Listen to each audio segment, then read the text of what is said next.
Welcome, Steve. Good morning, Sean. Happy New Year to you, everyone on Happy the New call. Year to you. Everyone Thank you. joining us. Thank you.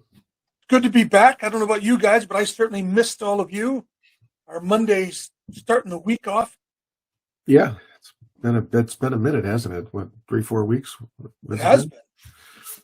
been Yeah, enough time for you and I to talk about messing with the system. messing with the system. That's right. And for me, I think this morning I'm hoping that I've been battling a kidney stone.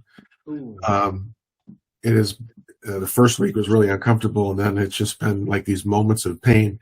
This morning, I think I had some activity, and I hope Oh, because if it doesn't come out this week, they say they have to go in and get it. But today I felt something, so I hope that was it. I pray to God it was it. So, wow. Well, I hope so too, as much as I don't wish that on anyone. yeah, those things are, if anyone who's ever had one will tell you, they are a special kind of pain. So I'm feeling better this morning is what I'm saying, not to get into all that information. All right, well, let's keep that streak going. Hopeful, yeah.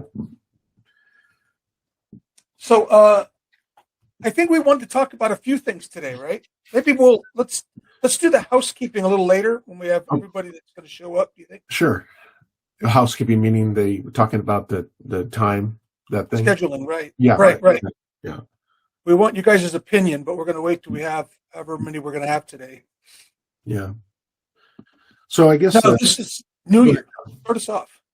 well, I think that I have gotten some feedback over the years, and certainly got some this week again, as it relates to what does a New Year mean? Because it's just another day, right? January 1st is another day, but things change on the calendar. The first month, the first day, and it's a new number behind the year. And so I think we as human beings, historically, right, we celebrate this as a new beginning. We're ending something new. And yet, and then there's so many of these resolutions are made. And I saw something yesterday that by the 14th day of the month, most resolutions are off the table, like they're broken and they're just, it's not going to happen because for one reason or another. But in my message to my team, one of the things I talked about was if there's any truth to what a new year affords all of us as human beings, it's if at the very least mentally it allows us to say, I can, by choice, show up differently, right? Everyone on this call right now, every single one of us, if you take a moment and think about where you are and why you're where you're at, with the exception of some things, right? There are things that are outside of our control. But most of us on this call are here because of a choice we made, a decision we made. I want to get into real estate. I want to pursue this, I want to pursue a career in this business. I want to see what I can make of myself. And it started with, probably exploring schools and then going into licensing school, passing the test, and you know how it goes, right? But it was a choice. It was a decision. And I think that what January 1 does for me, and I hope it does for everyone else, is it allows us to really reflect on what's really important and how do I want to show up? Because I can show up differently. I can if I use January 1st for anything, it's how do I want to show up in the world and what kind of relationship do I want with the best version of myself? Because I think that's it. So you can talk about goals and plans and all that stuff, and it's all critically important. But mentally, I think that's the opportunity that the new year gives us. And it's one of those things that's hard to quantify, like why that's important or if it's important at all for some. I know it means something to me because every year, as the year winds down, I spend a lot of time reflecting on where I'm at, particularly as I turn 50. I'm 58 now. But something happened when I turned 50 where you spend more time thinking about what you're leaving behind than what you're going after, right? And there's a lot of people on this call that could relate to that, and some don't know what I'm talking about. But as the years wind down, that's what I think about at the end of the year, and I try to say to myself as the year starts, how can I show up differently to be a better husband, to be a better dad, be a better dog parent, to be a better manager? And yeah, so what are your thoughts on that? I mean, like, what does that mean to you? I mean, can you relate to something you can go back to in your personal life and share Absolutely. with us? I agree with you. I grew out of resolutions a while back. It just seemed, here it's December 31st. Let's do this. Why that date? Why wouldn't we be doing that all the time? But there is a lot to be said for checking in, certainly on a yearly basis, which the end of the year is a good time to do that. But on a quarterly basis or a monthly or even a weekly, I mean, some of us do that on Sundays because we get off path, and you only have to be a little bit off over time to go somewhere completely different from what you intended. So I see it more as that there's a good time for review, and I was just listening to a podcast. I can't remember his name. It was a Tim Ferriss podcast. By the way, if any of you don't check out the Tim Ferriss podcast, I highly recommend it.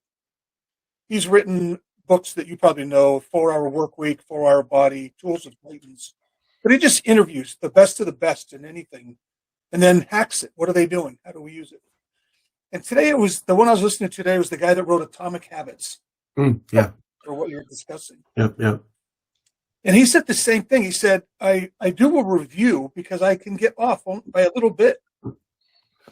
And then he puts it into systems, what we would call resolutions that last 2 weeks. Mm-hmm. On a more fundamental level, he said, we don't rise to the level of our goals or our expectations or resolutions. We fall to the level of our systems. What do I have in place to help me? Well, here's what I started with. It was very long-winded. I apologize. Mm-hmm. He asked himself a couple of key questions. Who am I becoming? What am I optimizing for right now? That's a better question, he said, because at different points in our life, we want to be different things. I want to be successful in business. I want to be fit. I want to be a better husband. I want to be a better father. Whatever it might be, you're optimizing toward that. Or are you? What am I optimizing toward right now? And do my habits support that? Right.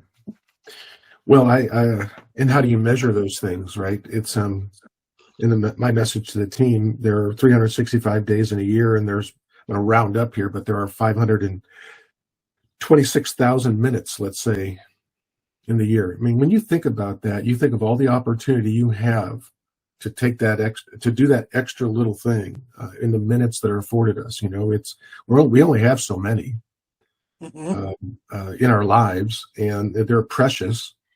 And I think of again, as I start to enter into this phase of my career, the thing I do have regrets. And I can do something about it today in some areas, and some I won't be able to. They won't be able to come into manifestation, right? Like this dream of always wanted to be a fighter pilot. Had that dream as a kid growing up in Harrison Township, Michigan, where our house lined right up with the Air Force Base runway. These F-4 Phantoms would fly right over our house, so close that the pilots would wave to us. And I thought, God, I would love to fly one of those things. And it just didn't happen for different reasons. But there are accomplishments that I can make and ways that I can contribute. I think the thing that my wife said to me that I'll share with you, and I shared this with my message, was we were reflecting on last year, and she said, honey, you've grown so much since you've gone to Compass, because we were talking about my 5-year anniversary that just happened.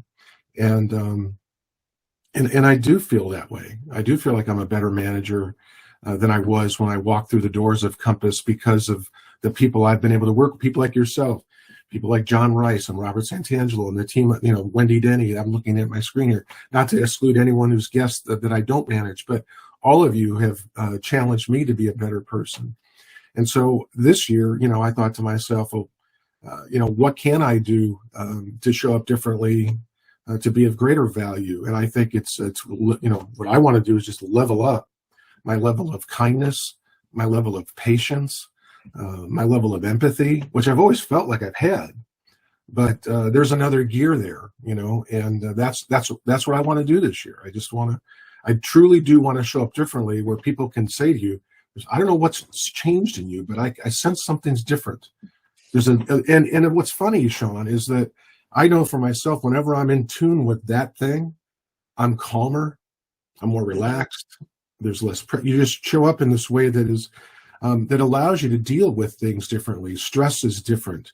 The way you process stress is different when you're cognizant of the fact that this is what I want to do. I don't want to be rattled here. I want to make good decisions. And I think as real estate professionals dealing with so many hobbyists, that's not a bad goal for all of us to have, is it? I mean, so No, and you're more at peace. I yes, mean, that's really the word, right? It's starting to sound like Buddha, but if you seek peace, everything else falls in place. There's a nice comment from yeah. Nicole, by the way, Steve. Oh yeah, what's that? Accolades never stop. The impact you've had on people, and that's what we have to remember. Oh, We have thank you. such an impact. Every one of you has an impact, sometimes without knowing it. One of the lessons I've had to learn is I've always had very grand, I'll call them visions, you might call them illusions, but either way, they're very large. And I've had to come to terms with the idea that if you want to change the world, that might be changing one child. That might be how you treat your neighbor. The world is as big or small as you make it. You mentioned 120,000 minutes or whatever in a year. 500. Yeah, it's bigger than that. It's like Well, I'm thinking work. I'm sorry, 2,000 hours in a year usually work. yeah. Many, a lot more if it's the entire day. Yeah. But the idea is there's only 1 minute that actually matters, right? The minute you're in right now. Right. So we spend a lot of time, especially you and I as coaches, helping people create business plans, set goals, know your why. And I fear sometimes that we overemphasize that. It's very, very important in the beginning to set that map because that tells you your actions. But then the only thing that matters is every day in that minute, are you doing the best you? Whoever you're with, are you 100% there? Am I being the best me in whatever this activity is? If it's napping, am I taking the best nap? It doesn't always have to be running on the treadmill. If you have a plan that you set in motion, then you bring your focus from broad to very narrow. Right now I'm doing this. Let me be fully committed to this. And you can't help but achieve, not necessarily your goals. We really don't have any control over that. But a life of peace and of true accomplishment. Well, what you do control your thoughts. And if I've learned anything, what you think about expands. So if I'm going to think about something that is stressful and negative or is bringing me grief, the agent I'm cooperating with isn't being as cooperative that I need him to be, and then I fall into that trap, that cycle of anxiety that comes from the frustration of wishing someone were different, as opposed to just taking control of how you're going to show up in that. That's really the thing that I think I've learned the most in my career is that. Things happen around us, things happen to us, but we have a relationship with everything. We have a relationship with how we want to show up in those moments. And I think that, it's just, if you say to yourself, I had a friend of mine and I shared it, this was a couple years back, who said to me after having some conversations about challenges that I was facing, he said, "Hey, you're about to walk into the best year of your life." And I've never forgotten that. And we had that conversation. It was I think it was the 29th of December. And I've never forgotten that conversation. One person saying to me, "You're about to walk into the best year of your life." And I shared that with my team on my New Year's message. And I think if you repeat that to yourself, that's what will manifest. If you keep repeating that, affirmations are big. So look, I don't want to go down that rabbit hole of all that. It was just, we want to talk about some other things from the housekeeping standpoint and what we want inside the huddle to look like in 2023. But I go want ahead. to add to that because I had a similar experience on a smaller scale.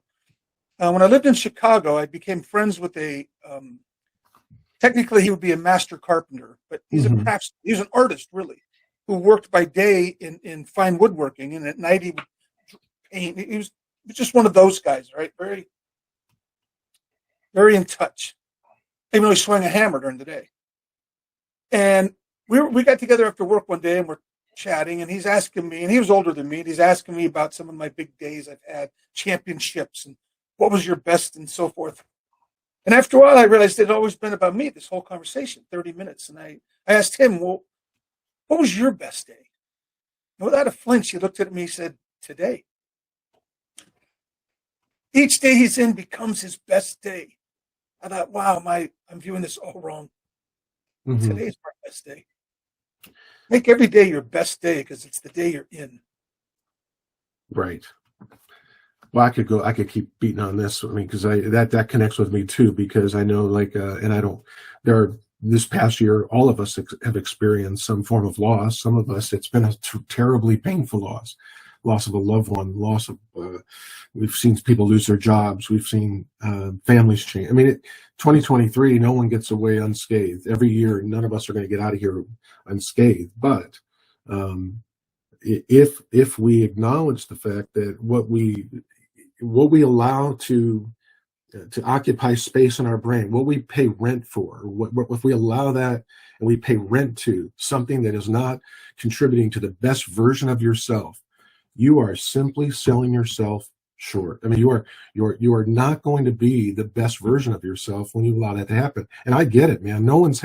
I've had some real I've been clunked in the head with a few fastballs in my life. So I know it isn't easy, and it is easier said than done. But that's the challenge, because this year will be a bit of a challenge. I think this year, the start of the year, is going to be a bit of a challenge, but in that is the opportunity. There will be more opportunity this year for people who are plugged in and aligned with their goals. That is a fact. How do I know that? Because in my 30 some years in this business, right, I have seen some of these kind of markets, these type of opportunities make stars. It's almost like that. I don't understand the science behind supernovas and how stars are born, but it's under tremendous pressure that diamonds are made and stars are born and all that kind of scientific stuff. And it's no different for us. And by the way, I say all that saying that I don't think it's going to be that difficult. NAR is projecting around 4.9 million sales this year. That would have been the number 4 years ago, folks. Keep perspective on this, right? I mean, like when you go on a normal trajectory. In a normal trajectory. So a more balanced market is a healthier market for everybody. And that's all we're staring down the barrel of this year. Yet it feels, because we've been revving so high, that the sky is falling. That is not the case. And you know what? Weak-minded people who aren't connected to their goals, aren't working on themselves, aren't working on their business, they're the ones that are going to panic. And that opens the door for you when you are clear about what it is you want for yourself, and you don't pay rent to the negative thoughts. You just focus on what can I control today. So with all, that's my 2 cents. And yeah. Just take that. You said it. Here's the challenge. The challenge that we would give each and every one of you. Have you decided what this year is going to be for you? Is this going to be your best year ever? Defined in multiple ways. It's not always did I do the most volume. Yeah. Was I my best me? Yeah. You could decide that now. Yeah. Yeah. So let's talk about what we want this year, because we wanted to get with our team here, our loyal tribe, and we thank you for being a part of it. We know that last year when we had guests like Robert Refkin and some of our agent panels, those were some of the highest viewed and some of the best feedback we got. We also, so that's the positive, but we want to do more of that this year. And we want you to contribute to what that agenda looks like, more so than in the past, over the past 12 months when we launched this thing. How long have we been doing Inside the Huddle, by the way? Has it been a year? Is it about a year? I think it's been a little over a year, actually. A little over a year. And then the other thing we've got, Sean, is feedback that from some folks that when we get together, particularly in some of our regional meetings, we hear from agents that, God, I watch this at a certain time, but I can't because, 7 a.m, I'm getting my kids ready. And we know there's a lot of single parents out there, moms and dads that, right now, this time right here, that you just can't peel off for a half hour even, because you really are getting the kids out the door. And so Liz had mentioned to Sean and I the idea or the thought of possibly changing the time. We're open to that, but we want to get your thoughts and see if changing it, would a half hour make a difference for some of you, or do you think that from what you hear, or would an hour make a difference? I think we have to narrow it down some. Yeah. But the 2 times you and I were throwing around a lot were moving it to 8:30. So we've cleared a lot of the morning routine, but maybe haven't quite started the workday yet or lead gen, or moving it out to what? like 11. 11, yeah, that was the suggestion that we got, but I don't know that you and I are. But Right. again, we want to hear from y'all. Well, let's be honest. Our fear is that people at 11, it's going to be very hard to pull out of your day. Oh, let me stop what I'm doing. As much as you may enjoy, and we love having you here, it needs to be convenient. Hey, Robert, 8:30 over 11. The day's rolling. But you guys are the reason we're here, first and foremost. So we want to hear from you, or if you have another idea, John. I selfishly I like 7 o'clock. If it were 6:30, I probably wouldn't wake up because it's too early. There's a reason I'm not a 6 a.m.er. And if it were later than that, it gets in the way of, frankly, it gets in the way of my workouts. And I'm not going to sacrifice that. So if it were 8:30, I wouldn't attend. And 11 is like, that's the middle of the day. Right. Yeah. That's what we thought. Those were our thoughts, by the way, John. When we heard that we agree. really thought that 11, God, that would, So, but I'm all ears. Yeah, we're getting comments lots of comments that I'm going to save and we can look at. Yeah, can we do that after the call? Right, absolutely. Okay. The other thing, and I'm going to put this out, I don't know if you did, Steve, but I'm going to put out to my office the same question.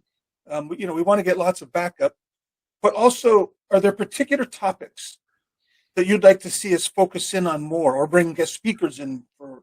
If there's topics that are pressing, this is for you guys, and we want to, like, as you know, bring value. Yeah. Can I just put something out there too, and my thoughts on it? Because just so you guys know, Liz asked us. We had our right before the Christmas break there. She asked us, the huddle. You guys going to continue with that? And how do you think it's going? And Sean and I think both of us were a little bit hesitant to say, yeah, it's going great. We got it all figured out. I think we both struggle at times between having conversations that matter, like we think, just having an exchange of ideas, and then using this platform possibly as a coaching training opportunity. Because I do think, like, my instinct would be to talk more some training opportunities, like how do we handle objections today in this market? What are the objections we're hearing? What would you say when they said this, or how would you approach presenting this challenge or this problem? And so, Nicole, I'm sorry. I agree, because the time I spent with you over holiday, Steve, really, it did so much for me. I literally went back and put that property in escrow because I had that time to understand where I was going wrong in my communication with my client, and I'm okay with being wrong. I just needed to see it. I wasn't seeing where I was doing it wrong. Mm-hmm. And you pointed that out to me and shifted my view on where I was wrong. And I appreciate it. We're not always right. And I'm okay with being wrong because that's where I learn, and I do think like stuff like that on this meeting would be essential for a lot of us, or maybe just me. I don't know. No, that's good feedback. And I thank you for sharing that. Absolutely. Part of, if I think Sean and I have any value at all, really, it's tons. Well, it's the experience of Yes. having managed so many wonderful people and had so many tough questions asked, times where both of us don't know necessarily the answer, and we lean into others, but we've got that experience to share, right? Right. And I think, so. And having made so many mistakes, which, let's be honest, that's all wisdom I comes still from. make them constantly, Sure. but I'm learning from them, and I think that's what's most important. Well, that's why it's important that I so appreciate that. There's nothing I love more than a learning-based person in my world as a manager, because I think you're either learning-based or you're ignorance-based. Yeah, that's the only way I survive is to be learning-based. I might as well crawl under a rock if I want to be an ignorant-based human being. Right. Well, and clearly, the folks on this call have invested time. You're learning-based people. Yes. And that's what we're so is it then, Sean, or we want to put out there, would having more of not a training session, but more agenda around problems you're facing so that we could get ahead of it, so that you tell us, this is what we're seeing. We'd like for you all to address this issue, because that would make our lives infinitely better. It would allow us to target, right, the things that you're dealing with right now, and then not make these meetings. Sometimes they're great and sometimes they're okay. And we want them all to be great. There was a question or a hand raised. Yeah, Lena raised her hand. Lena, if you're speaking, you're muted. Just FYI. Lena, were you the gal, by the way, you're muted, but were you the gal that just put a video on Instagram using technology? Is this the gal? It went viral. Huh? She went viral. Let me tell you, that is fat. Can I tell you how wonderful that was? What a great job. I just want you to know. Sorry, just driving home from the gym. Was trying to unmute. That's okay. Yeah. To piggyback off of what Nicole just said, it was actually really hilarious because I've been doing these Tuesday tech tips consistently every single Tuesday for a year. Haven't missed a day. And, I get a couple views here and there, no big deal. And I ended up hiring my nephew, who's a senior in high school, to post for me on TikTok.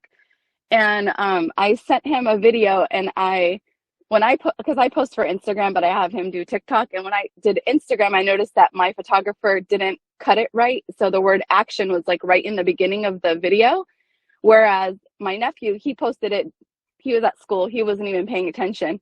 Well, that little mistake ended up helping it to go viral because so many people wanted to comment about the fact that someone said action in the beginning of the what do you call it, of the video, that I'm up to 600K on this little tiny TikTok video. Awesome is that? It's actually hilarious. It's the funniest thing. All from a mistake, I feel like. Yeah, well, and that's sometimes where the diamonds lie, right? My hat's off to you. Thanks. That was a great video. Good job. Yeah, thank you. Just to comment on something Lena said, every day, never missed a Tuesday for a year. The secret in the end is always consistency. It's not being the shiniest light. It's not having the most brilliant idea. It's not working the hardest. It's being consistent nonstop. Congratulations on that, Lena. That's how we earn it. Well done. Yes. Steve, a lot of good ideas. I'm going to copy the notes, and then there's not only a lot of people voicing their opinion on time, but some suggestions about structuring this and different things to do, monthly masterminds. So a lot of great ideas. Which I'm reading through that. Yeah, I see Robert's comment about Lauren. I thought that was a great session. And John Rice is the one that's he pulled me aside, months ago, and said, the more meetings you have with guests like that, I really, we appreciate those. So I kind of sense that's where we're heading. Right. So. Okay. Does anybody else have any thoughts or suggestions or questions? I mean, but specifically love the input from you guys on times and ideas. Okay. I'm going to copy these. Here's Wendy. Yes, having the round table and guests. Yeah.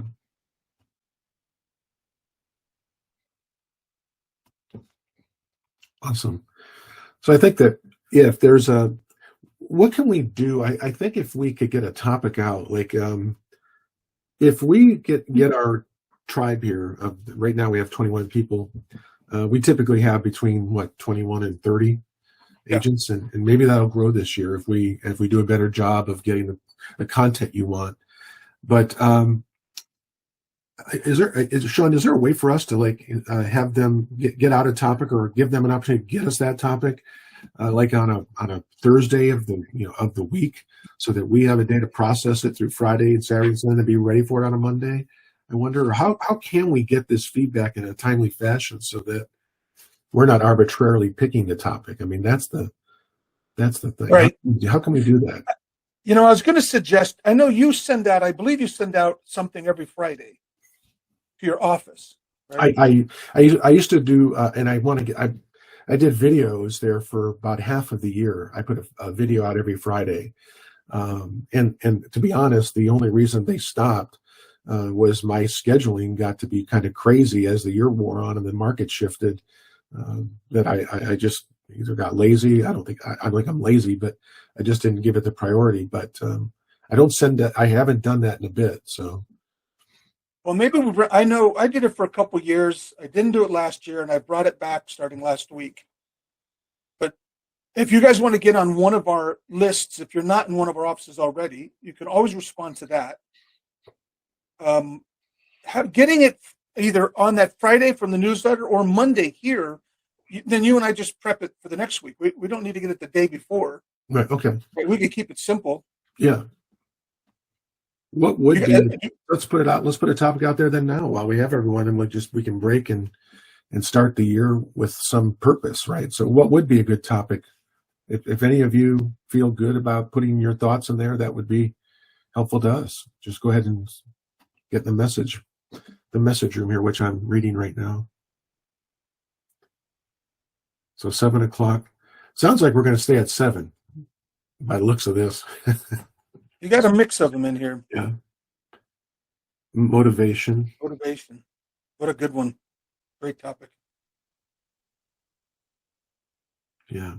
That's actually a really good topic because I hate this term too. And I hate buzzwords, but people say, how big is your why? And your why, and you got to get connected to your why. But, if there's one thing that I've learned about motivation is that when you're connected, like if you have a relationship with something that you want to achieve, whatever that thing is, relationships, business, athletics. John's an athlete. I mean, he races cars.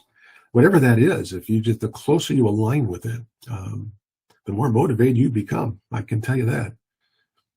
So yeah, to me that's a big part of it. Maybe talking about something like that. What is motivation? Yeah, for me, I keep it much smaller.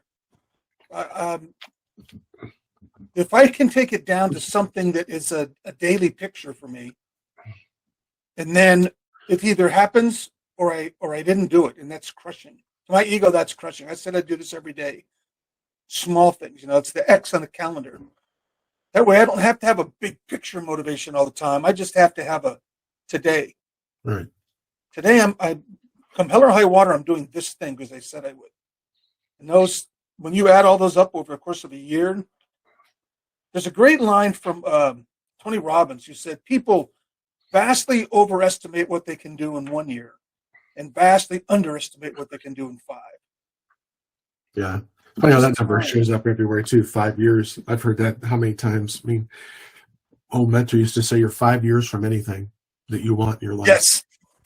You're 5 years from anything. Structuring offers in a down market. Yeah, that's a good topic, right? Mm-hmm. Round table buyer seller objections. Discipline over motivation. Part of one of my affirmations is I am disciplined and therefore I am free. I've come to change what that means to me lately because freedom comes from being disciplined. That sounds like an oxymoron, of course, and it's not. Being disciplined is what gives us freedom. But I'm starting to recognize discipline not so much as white knuckling through whatever you have to do, which is how it was when we were athletes. When you're a young competitive athlete, it's if you're not bleeding, you're not trying hard enough. But now it's become more discipline as in habits and systems. And am I removing friction from the things that matter?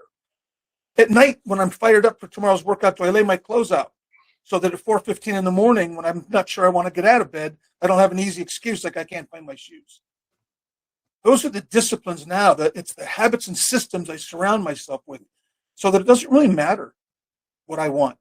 It's happening. It's happening even before I know it's happening. Anyway, a lot of good. I mean, obviously these are good topics. We start jumping right into them. So I will tell. Yeah, it's and it's also I think one of the things I like about it. What I hope Inside the Huddle would do for agents is this. I had an experience just a couple days ago covering for Liz for Rancho Santa Fe. One of our top agents in that market needed closing instructions signed. Now, for those of you, really, as we wind this down, this is going to take 30 seconds. My first role, my first management position in the state of California was to manage for a competitor in Rancho Santa Fe for 8 years. So hold that thought. And then I get this closing instruction where the commission was a number that was so gross, huge. I actually, as I was signing the DocuSign, I said, why didn't I? I was there for 8 years in a market. I know the lay of the land of that place. Why didn't I just the opportunity for me to put myself as a former successful salesperson, right? Those are the things that when I talk about regrets, and then I catch myself, what am I regretting? Am I regretting that I didn't make that money? Do I not feel like I'm doing what I should be doing? What is it? And we can talk more about that some other time, but when you have a thought like that or a feeling like that, it causes you to do a deep introspective about what am I missing here? Is it the money? Is it, am I not, do I love what I do now? I mean, folks, we all have these conversations, and I think that, and I know I'm not alone, right, Sean? Like, I put that out there because Inside the Huddle should be about getting in relationship with those kind of thoughts. What's causing me to think that? How can I connect to something? Because there's something there that there's another gear you're trying to reach, or there's a version of yourself that you could be or have done better. But to see something like that was just, again, eye-opening as a guy who's been doing this a long time. And I don't think it was about the money, but part of it, I'm sure it was. But it's something to talk about. Well, that's a good question to ask. What exactly am I saying? Right. Am I not in a good place financially? So is it actually money? Is it ego? Is it accomplishment? Right. What? And a lot of times it's something from a long time ago that's still sticking around, serving no purpose, right? Taking up rent in your head. Which brings me full circle to something you said earlier about regrets. We differ a little bit. I choose not to believe in regrets, right? Which is a statement. I mean, do regrets exist or not? In my world, everything starts with a belief. So that only changes. You had fighter jets. I had walk on the moon as one. The only difference now is that how I say it. It's becoming more and more unlikely I'll ever walk on the moon. It's how I would put the statement, rather than it's not going to happen, because I don't have regrets. Who knows? I don't know. 5 years from now, for $500,000, maybe we can take a flight. I don't know yet. So I don't know. It's becoming less likely that I'll ever. The other thing for me was to just once ride in a rail car, a dragster. What does it feel like to go 350 miles an hour in a quarter mile, in a matter of seconds? It's becoming less likely as my weight goes up that I'll be able to do that, but it's not out of the realm yet. No regrets. Yeah. No, it's again, but to have the honest conversation, this is what I would like the Huddle to be about. Like, if we could get on a topic where we have that as part of this as well, because I'll tell you this, we'll close on this. I'd be a fighter pilot in my next life. So regrets or not, I know for a fact I would have absolutely pursued that. Absolutely would have done it. So, but yeah, here we are doing the best I can with what I got.